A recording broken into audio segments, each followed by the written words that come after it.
Hello again, everybody. This is Bob Milam, again coming to you from the Utah High School Football Officials Association with another study topic for 2023.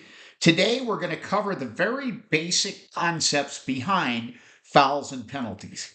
This session is mainly for newer officials who are just getting started, but it provides a good framework and a foundation for the other things that we build on to both enforce and administer penalties. So let's go ahead and get started. The raw basics of what we're going to talk about today regarding fouls and penalties. First of all, the foul is a rule infraction. It's an illegal action that someone involved in the game does. This can be either a player or a non-player, but it's the act that is the foul. The penalty is the prescribed consequence of committing that action. So the rule book talks about fouls and penalties, and we'll cover both of them and define both as we go through this presentation. That's the first thing to notice, is that a foul is what a player does, and a penalty is their consequence of committing that act. Now, there's a bunch of different types of fouls that are found in the rule book, and these are defined in Rule 216.2 in the definitions section of your rule book. There are fouls against players. Those are the 22 active participants or less if you're playing 9-man, 8-man, or 6-man football. And then there are non-player fouls. These are on coaches, fans, substitutes, administrators, or whoever else needs to be commits an illegal action. So you can classify fouls into two types. Either they're against players or they're against non-players. They're either during dead ball intervals, which is the time between downs, or they're during live ball intervals, which is during the down. And these types of fouls are handled differently. So there's a couple of distinctions for the types of fouls that you have. And there's a bunch of other obscure kinds like double fouls and multiple fouls and all kinds of screwy other stuff. So look them up in your rule book. But these are the four main types of fouls that you're going to encounter in your career as an official: player fouls, non-player fouls, dead ball fouls, and live ball fouls. So every foul carries a corresponding penalty. So let's talk about the penalties that are associated with fouls. Penalties are always either 5, 10, or 15 yards in length as prescribed by the rule book. However, these yardages are tempered by the fact that penalty enforcement cannot take the ball more than half the distance between the enforcement spot and the goal line. So if you're inside the 30-yard line and you have a 15-yard penalty, that penalty will be assessed as half the distance, not the full 15 yards, because it can't take the ball more than that between the enforcement spot and the goal line. So sometimes penalties are very short. Sometimes they're full length. So what are the fouls in the football rule book? Well, guess what? There's 137 of them. So you need to see pages 94 and 95 where it lists all of the fouls and the associated penalties that come with each one. So look them up in your rule book. Go look at the table on pages 94 and 95. But what should you do if you see one of these fouls occur? What do you do as an official? What should you do if you see one? Well, the first thing, don't blow your whistle. Keep your whistle out of your mouth. Just drop your flag, but don't use your whistle to call a foul. Fouls in football do not cause the ball to become dead. Other things cause the ball to become dead, including your whistle. So make sure that you keep your whistle out of your mouth. Make a mental note of what you saw, the jersey color and player number of the person who committed the foul. And sometimes it helps to verbally repeat this in your mind as you see a foul occur. Third, keep officiating until the down ends. Don't stop and admire your call. That's one of the great things that we tend to do, is we tend to reward ourselves mentally and self-reward ourselves for the fact that, hey, I actually won and I got it right. Look at me. That's terrific. Well, guess what? By the time you're done celebrating, many other things will have happened. So make sure that you keep officiating until the down ends. Don't stop. Then talk about what you saw with your crew, especially the veteran officials. And again, if you see a flag, if you see a foul, you don't always have to throw a flag on it. Talk about it with your crew. If you see it again, then you can flag it. So you missed it the first time. It's not a big deal, but we want you to learn what the fouls look like when you see them. So talk about what you saw with your crew. They'll help you understand whether it warrants a foul or a flag or not. So if you see it again, then you'll know. So what do you do after you throw a flag? Let's say you see something happen during a play and you decide that it is warranted for a penalty and you throw a flag. What should you do? Well, first thing to do is take a deep breath, stay calm, and keep officiating until the down ends. Don't stop. Just keep going. Keep working. Then, at the end of the down, briefly tell your referee exactly what you saw. And be sure to include these important facts when you report your penalty. What did you see? Describe the act that you saw. Are you sure it was a foul? Some things look like fouls, but they're not. And some things are not fouls at all. So make sure that you describe what you saw so that the crew can help you decide if it is indeed a foul. Second, who did it? The team and player's number of the person that committed the infraction. So make sure you know when you go to report the name, the number, and the color of the jersey of the player who did the foul, who committed the foul. When exactly did it happen? During the play or not? Was the ball in a runner's possession, or was the ball loose due to a forward pass, a fumble, or a kick?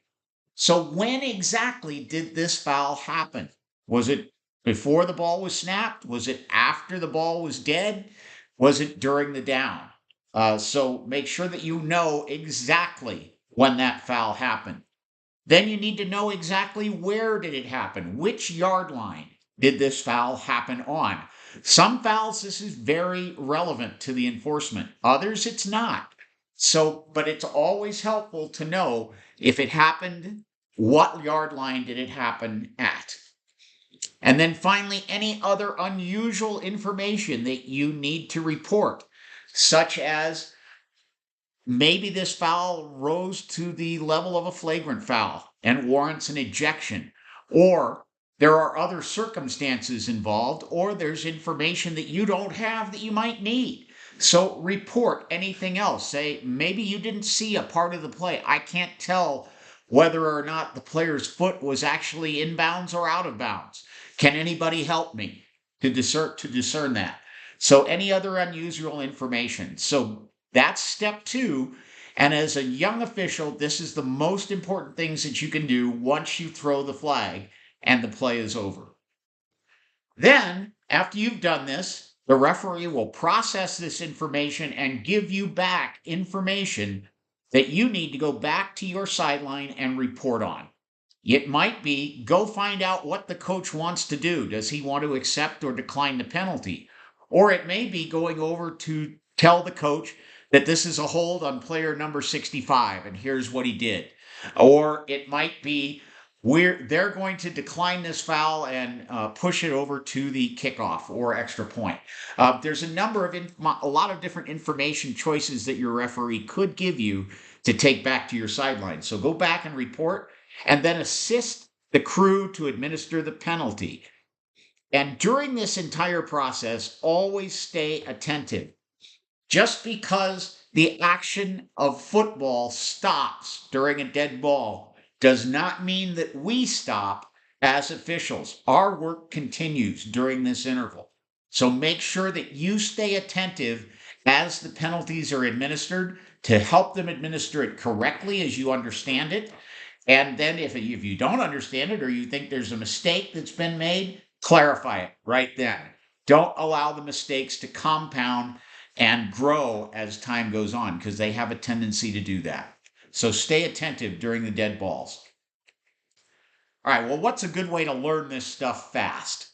Ask questions. Number one, go get a go to mentor, somebody that you work with on a regular basis that can help you understand how fouls and penalties work in the game of football. Read your books. Start with Rule 2. That's the definitions section of the rule book. Start there. That will lead you into other sections of the rule book where the rules are then applied. But we have to understand the basics first. And Rule 2 is the most basic of the rules. It defines all of the terms that are used throughout the game of football. Third, learn the language of the rules. Learn the difference between a first down and the line to gain. Learn all of these different types of language of the rules. Learn the difference between plays and downs. Learn the difference between pass interference, between illegal use of hands and holding. There's a lot of little language things in the rules that you'll need to get on top of. So learn the language of the rules. Fourth, get out on the field and see live football in real time, whether spectator or working games. Work as many games as you can. Get out on the Little League field, work youth football, work sub-varsity football, and see it live in real time. Learn how to watch off ball. Don't watch the runner as he carries the ball. Watch the other players. Don't watch where the ball is if it's in flight on a kick. Watch what the players are doing. Learn how to watch and become a good off-ball watching official. Number 6, watch plays on Huddle. Sign up if you're not already signed up by contacting your Huddle administrator and get approved to watch plays on Huddle. Attend varsity football games and become a foul reporter in the state of Utah. We pay foul reporters to track our fouls and walk alongside on the sideline during varsity games. Become a foul reporter if you need to gain experience. This is a great way to do it. You can watch crews in action. You can ask questions during the pregame, halftime, and postgame discussions, and you'll be involved in the game in a real meaningful way. Attend all your chapter meetings and trainings and watch the videos that are posted already at the uhsfoa.com website. There's a number of training videos that are already posted there that can really help you understand the game of football much better. And then finally, be patient. Learn from your mistakes. You're going to make some. So we don't expect you to be perfect the very first time you put on the uniform. That's what the fans expect. But from us, we expect you to learn from your mistakes and continue to grow. So keep an open mind. Realize that you're not going to start at the very top, but you need to work your way up and be patient and learn this craft that we call football officiating. It's a rewarding experience, believe me. So I've got 4 plays on film that I want to show you that we can talk about regarding fouls and penalties, and they're a little bit, we go into the enforcement terminology and so forth, but bear with me on these 4 plays. So here's our first play.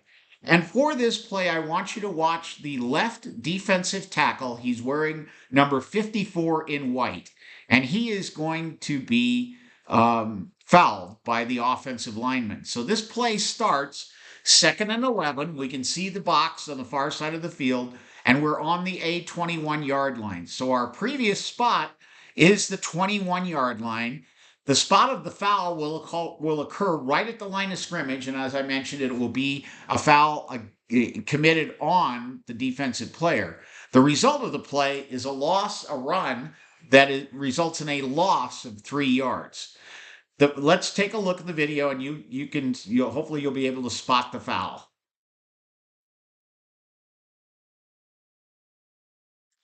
As it snapped, you see the 2 players double team number 54 in white, and he goes down in a heap.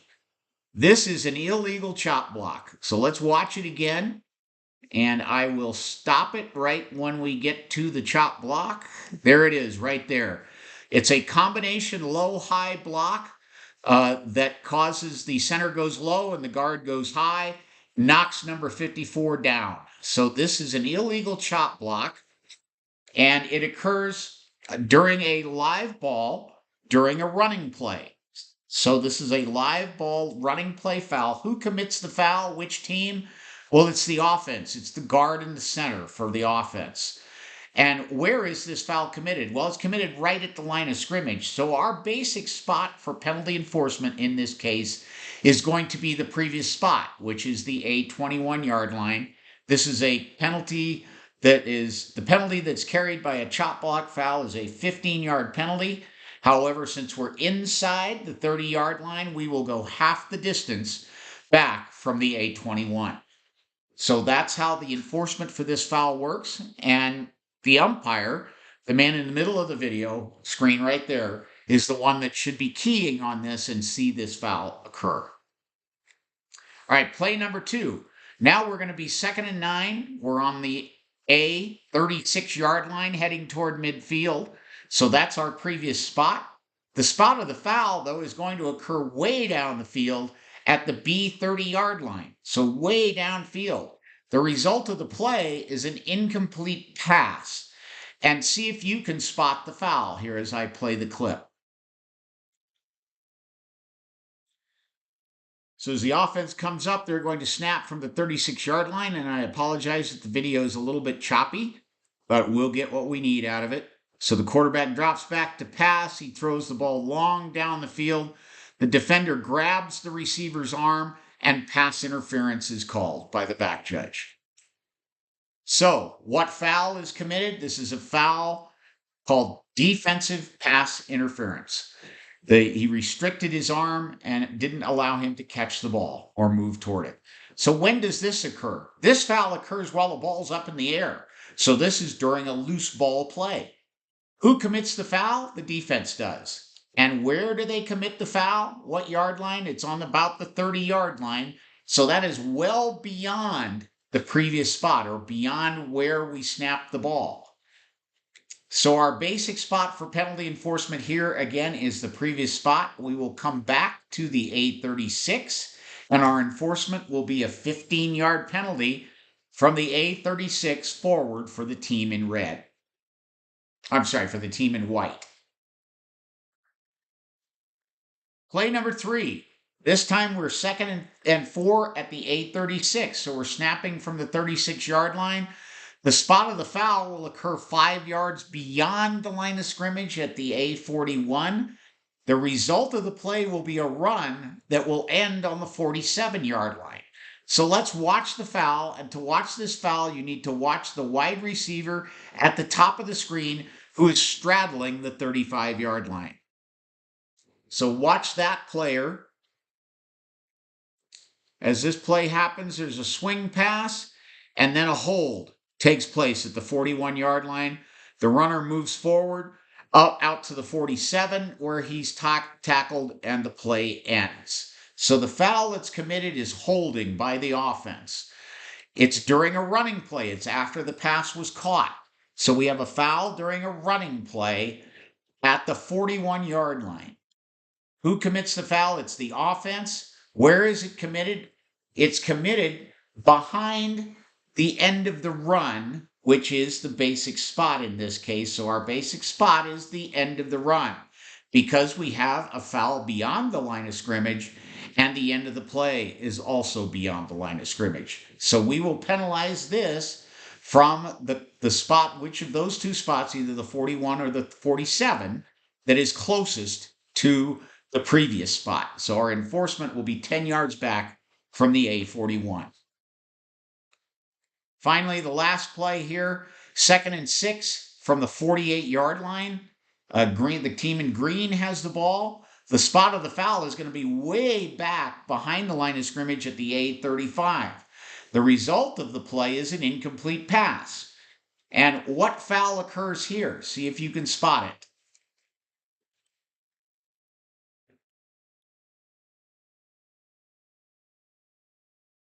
Our quarterback is in trouble. He's almost tackled. and instead he throws the ball into an open area of the field. You can see the ball bouncing around the 46-yard line, and there is nobody in the area. And in fact, the ball does not reach the line of scrimmage when he threw it away. So this is a classic case of intentional grounding.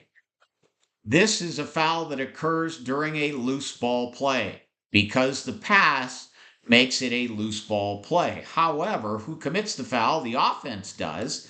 And where is this foul committed? Well, it's well behind the previous spot, at the basic spot being the previous spot in this case. But this is an exception. This is a spot foul. Our rules say that intentional grounding is penalized from the spot of the foul, which is where he throws the pass. So our enforcement will be 5 yards and a loss of down from the A 35-yard line. So there's 4 plays to talk about as you think about penalty enforcement. Now, we want you to get good at enforcing penalties and enforcing fouls and seeing fouls. And to help you, we have new cheat cards. So if you don't have these yet, get them. And your local association will have them in their possession, or you can contact me and I can send you a copy of this file so that you can print them out and laminate them yourself. But get these if you don't have them. This will help you with penalty enforcements in most situations. Not all, but most. But an important tip, whenever you're in charge or you're working a game and there are chains involved, make sure that you pregame in detail with your boxman. That's the person who holds the sign that says either first, second, third, or fourth down. Pregame with them to stay put, and pregame with your chains when to move and what to do, and direct them and take charge of that. If you don't, everything will get messed up. So pregame with them to stay put. So let's sum up what we've talked about today. Fouls and penalties are a major part of the game, unfortunately. They're written into the rule book for a reason because they happen a lot. Every foul carries its own penalty, and penalties are either 5, 10, 15 yards or half the distance or a special enforcement. So take the time to read and learn about the fouls. It's important that you understand what the fouls are and what their penalties are. Report what you see. When you see something odd, report what you see briefly and concisely to your referee, and be patient with yourself because you won't see it all at first. Just grow with your game and let your game grow with you. And you'll learn this stuff eventually, and it will become second nature. Well, that's all we have for today. Thank you for listening. If you have questions, please reach out to me, and have a great season.